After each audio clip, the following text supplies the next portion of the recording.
অভিষেক বাঘের বাচ্চা। আজকে মমতা বন্দ্যোপাধ্যায় মাথায় হাত না দিলে কে অভিষেক বন্দ্যোপাধ্যায়কে চিনত? আজকে মমতা বন্দ্যোপাধ্যায়ের আশীর্বাদ ছিল বলে অভিষেক বন্দ্যোপাধ্যায়। যদি মমতা বন্দ্যোপাধ্যায়ের ওই আশীর্বাদ আমায় দিত, আমি মনে করি ওর থেকে অনেক বড় নেতা হতে পারতাম। অভিষেক বন্দ্যোপাধ্যায়ের বিরুদ্ধে এত ক্ষোভের কারণ কি? আর দুই হচ্ছে, মমতা বন্দ্যোপাধ্যায় এর পরেও তাকে আগলে রাখার কারণ কি? দুটো প্রশ্ন। 100টা সিট বিধানসভার, আপনারা খোঁজ নিয়ে দেখুন না যে কারা কারা কোথা কোথা থেকে কীভাবে সব টিকিট পেয়েছে।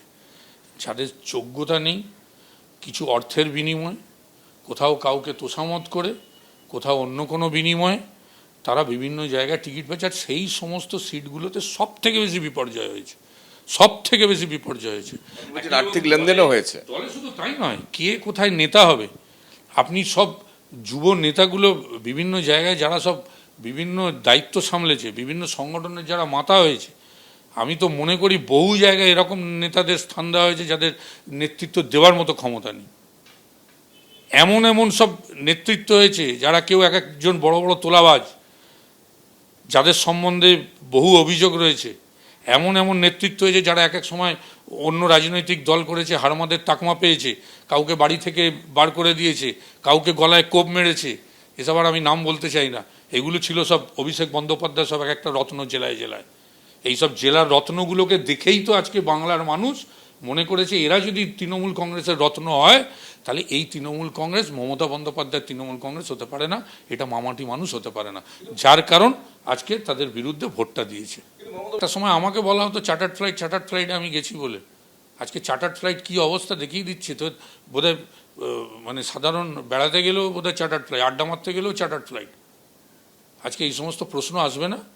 এখন মমতা বন্দ্যোপাধ্যায় হয়তো তার স্নেহের জন্য করছেন, কিন্তু মমতা বন্দ্যোপাধ্যায়ের বোঝা উচিত যে তৃণমূল কংগ্রেসের তৈরি যখন তিনি করেছিলেন তখন এই অভিষেক বন্দ্যোপাধ্যায় কেউ ছিল না। এবং এই অভিষেক বন্দ্যোপাধ্যায়কে আজকে নেতা বানাতে গিয়ে আজকে ওনার সাথেও যারা রয়েছে তারাও কিন্তু অভিষেক বন্দ্যোপাধ্যায়ের বিরুদ্ধে মুখ খুলছে। অভিষেক বন্দ্যোপাধ্যায়কে বাদ দিলে দেখবেন হয়তো সবাই আরও অনেকে হয়তো মমতা বন্দ্যোপাধ্যায়ের দিকে চলে যাবে। কিন্তু এখন মমতা বন্দ্যোপাধ্যায়কে বুঝতে হবে যে আমি দলের কর্মীদের বক্তব্যকে মান্যতা দেবো, দলটা যাতে আগামী দিনে ঠিক মতো চলে সেই ব্যবস্থা করব, দলকে ঐক্যবদ্ধ রাখবো, দলকে প্রতিষ্ঠা করব, না অভিষেক বন্দ্যোপাধ্যায়কে প্রতিষ্ঠা করব, তাকে আবার বাঘ বানাবো। এই সময় যারা সত্যিকারের দিদিকে ভালোবাসে তাদেরও মনের কথা হচ্ছে তারা কেউ আজকে চাইছে না অভিষেক বন্দ্যোপাধ্যায়কে।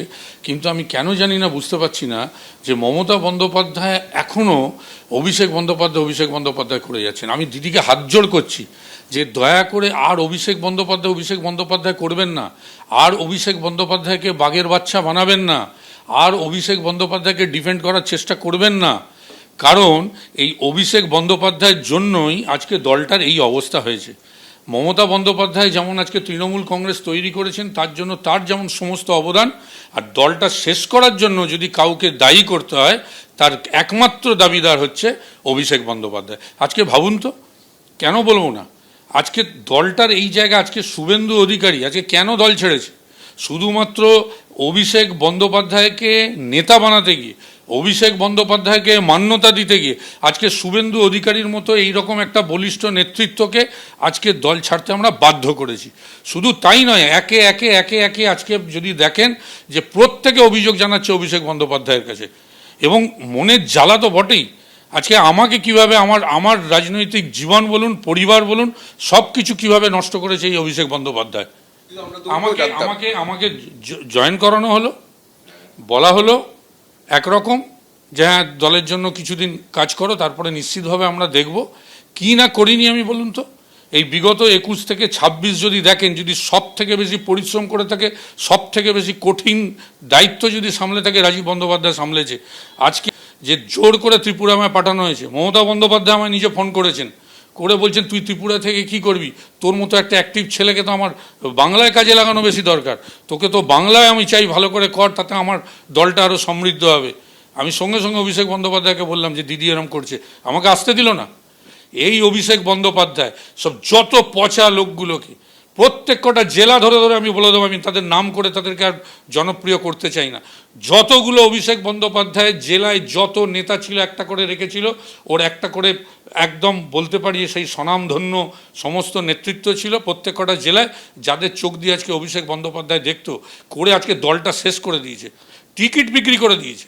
আপনি ভাবুন, এই বিধানসভায় আজকে হাওড়ায় আমায় দায়িত্ব দিয়েছেন, আর সেই সময় এই অভিষেক বন্দ্যোপাধ্যায় তার ওই, আমি আর তার নাম বলতে পর্যন্ত চাই না, সব পচা লোকগুলো যত বিভিন্ন জেলায় জেলায় অভিষেক বন্দ্যোপাধ্যায়ের যা কীর্তি করেছে, তাদের জন্য আজকে আমাকে হাওড়া থেকে আমি মানে শুনলাম, যখন আমার ঘোষণা হচ্ছে নাম, আমি শুনলাম আমার হাওড়া থেকে নাম বিধানসভায় আমাকে দেওয়া হচ্ছে ডেবরার মতো একটা আসন।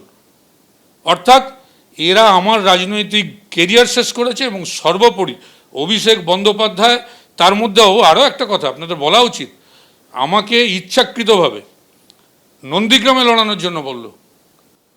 কারণ সবাই জানে যে একটা আমার সাথে শুভেন্দু অধিকারের ভালো বন্ধুত্ব হতে পারে, হয়তো আমরা অন্য দল করেছি, কিন্তু একটা সময় হয়তো একসাথে ছিলাম, এখন হয়তো আলাদা গেছি। আমাকে মাঝে বলা হলো যে তুমি নন্দীগ্রামে গিয়ে লড়ো।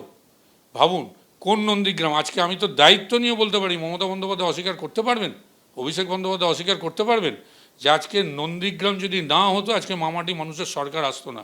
নন্দীগ্রাম শুভেন্দু অধিকারী নিজের একটা গড়, সেখানে আমাকে পাঠিয়ে চিরকালের মতো তার সাথে সম্পর্ক যাতে শেষ হয় তার চেষ্টাও করেছিল।